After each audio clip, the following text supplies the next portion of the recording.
ஆண்டவராக இயேசு கிறிஸ்துவின் விலையேறப்பட்ட நாமத்தினாலே கர்த்தருடைய ஆவியானவர் எங்களுக்கு கொடுத்ததான ஏஜே பவர் மினிஸ்ட்ரி ஊழியத்தின் சார்பில் அன்பினால் வாழ்த்துக்களை தெரிவித்துக் கொள்கிறேன்.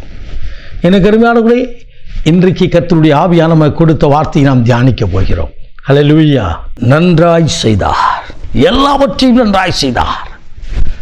மார்க்குவின் நற்செய்தியின் புத்தகம் 7ஆம் அதிகாரம் 37வது இறைவார்த்தை விதமாய் சொல்கிறது, எல்லாவற்றையும் இயேசு நன்றாய் செய்தார், செவிடர் கேட்கும் ஊமையர் பேசும் பண்ணுகிறார் என்று சொல்லி மென்மேலும் அவர்கள் இயேசுவை குறித்து ஆச்சரியப்பட்டார்கள்.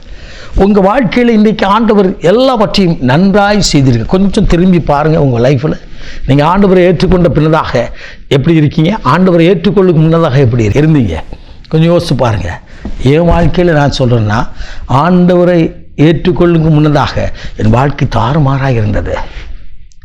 சாதாரணமாக சொல்லணும்னா, என்னை பார்த்தாலும் எனக்கு பிடிக்காத, என் ஃபோட்டோவை பார்த்தாலும் எனக்கு பிடிக்காத ஒரு சூழ்நிலை இருந்தது. அப்படி ஒரு வெறுப்பாக இருந்தவன் நான்.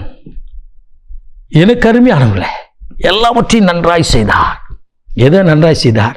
ஊமையர் பேசவும் செவிடர் கேட்கவும் செய்ததை அவர்கள் பார்த்தார்கள். நல்லா பாருங்கள், அந்த இடத்துல நீ வாசித்து பார்த்தீங்கன்னா 32வது வசனத்தை வாசித்து பார்த்தீங்கன்னா, கொன்னை வாய் உடையவன் பேசினானாம். அவனை அழைத்து அவனிடத்தை கொண்டு வந்தார்கள். அவனை தனியே அழைத்து கொண்டு போய் தன் விரலை செவியில் வைத்து உமிழ்ந்து அவனுடைய நாவலை விரலை வைத்து எப்பத்தா திறக்கப்படுவதாக என்று இயேசு சொன்னார்.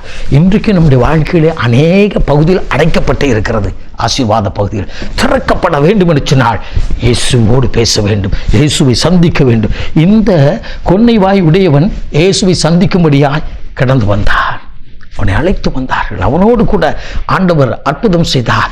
அவனுக்கு அற்புதம் செய்த அதே ஆண்டவர் உங்களுக்கும் எனக்கும் அற்புதம் செய்ய வேண்டும் என்று சொன்னார். அவனோடு கூட இயேசு இடைப்பட வேண்டும். உங்களோடு கூட இடைப்படுவார் என்று சொன்னால் உங்கள் வாழ்க்கையிலே அற்புதம் உண்டாகியிருக்கும். அல்லேலூயா. எங்களுடைய ஜெபக்குழுவில் ஒவ்வொரு வாரம் வெள்ளிக்கிழமை தோறும் நடக்கின்ற இந்த குணமளிக்கும் உபவாச ஜெபத்திற்கு ஒரு அருமையான மகளை அழைத்து வந்திருந்தார்கள். அவள் பேச மாட்டாள். 18 வயது ஆகிறது, பேசுவது இல்லை. எனக்கு தெரியாதது. ஜெபிக்கும் போது ஜெப வேலை முடிந்து ஜெபிக்க அழைத்து வந்தார்கள். அழைக்கும் போது பேரன் கேட்கும்போது ஓன்னு அழ ஆரம்பித்தாள். அவள் பக்கத்தில் தாயார் சொன்னார்கள், அவள் பேச தெரியாது, பேச முடியாது. அவள் மூத்தவ சகோதரி இருக்கா, இளைய சகோதரி இருக்கா, எல்லாரும் பேசுவாங்க, அவள் மட்டும் பேச, அதனாலே பள்ளிக்கூடத்துக்கு போடாம ஸ்கூலுக்கு அனுப்பாமல் இருந்திருக்கிறான்னு அழுதுட்டாங்க. சரி, நாவை தர ஏசப்பா ரத்தத்தை போடுவோன்னு சொல்லி எண்ணெயை பூசி ஜெபம் பண்ணி அவள் அனுப்பிடுவோம். அவள் சொன்ன சாட்சி, மறுநாள் காலை வேளையில் அவள் கண் விழிக்கும் போதே மற்றவர்களோடு பேச ஆரம்பித்தா. அல்லேலூயா. இன்றைக்கும் ஒரு வாரம் தவறாமல் வெள்ளிக்கிழமை தோறும் கர்த்தரை ஆராதிக்க வந்து விடுவார்கள். குடும்பமாய் வந்து கர்த்தருடைய சமூகத்தில் நின்று கர்த்தர் செய்த நன்மைகளை சொல்லி துதிப்பார்கள். எல்லாவற்றையும் நன்றாய் செய்தா. அவள் வாழ்க்கையில கர்த்தரை ஏற்றுக்கொண்ட உடனே அவள் குடும்பத்தில் நடந்த காரியம், மூத்த பிள்ளைக்கு அருமையான ஒரு திருமணத்தை முடித்து ஒரு கர்ப்பத்தின் கனியை கொடுத்து ஒரு சொந்த குடியிருப்பை கொடுத்தார். ஒரே ஒரு மகன் தான். அந்த மகனுக்கும் கையின் பியாசங்களை ஆசீர்வதிக்கும்படியாய் கப்பலுக்கு கொண்டு போனார். முழு குடும்பமும் கர்த்தருக்குள்ளாய் கடந்து வந்தது. ஆம், என்னை கேட்டுக்கொண்டிருக்கிற அன்பு தம்பி, அன்பு தங்கச்சி, உங்க வாழ்க்கையில ஆண்டவர் எல்லாவற்றையும் நன்மையாக செய்ய வேண்டும் என்று சொன்னால், நன்றாக செய்ய வேண்டும் என்று சொன்னால், மனிதன் அல்ல, அவர் மாற்றி மாற்றி செய்வதற்கு ஒரு காரியத்தை செய்தாலும் அற்புதமாய், நிறைவாய், நிரந்தரமாய் மற்றவர்கள் திரும்பி பார்க்கும் அளவுக்கு உன்னை உயர்த்தி ஆசீர்வதிக்கிற தேவனாகிய கர்த்தர் உன்னோடு கூட இருக்கிறார்.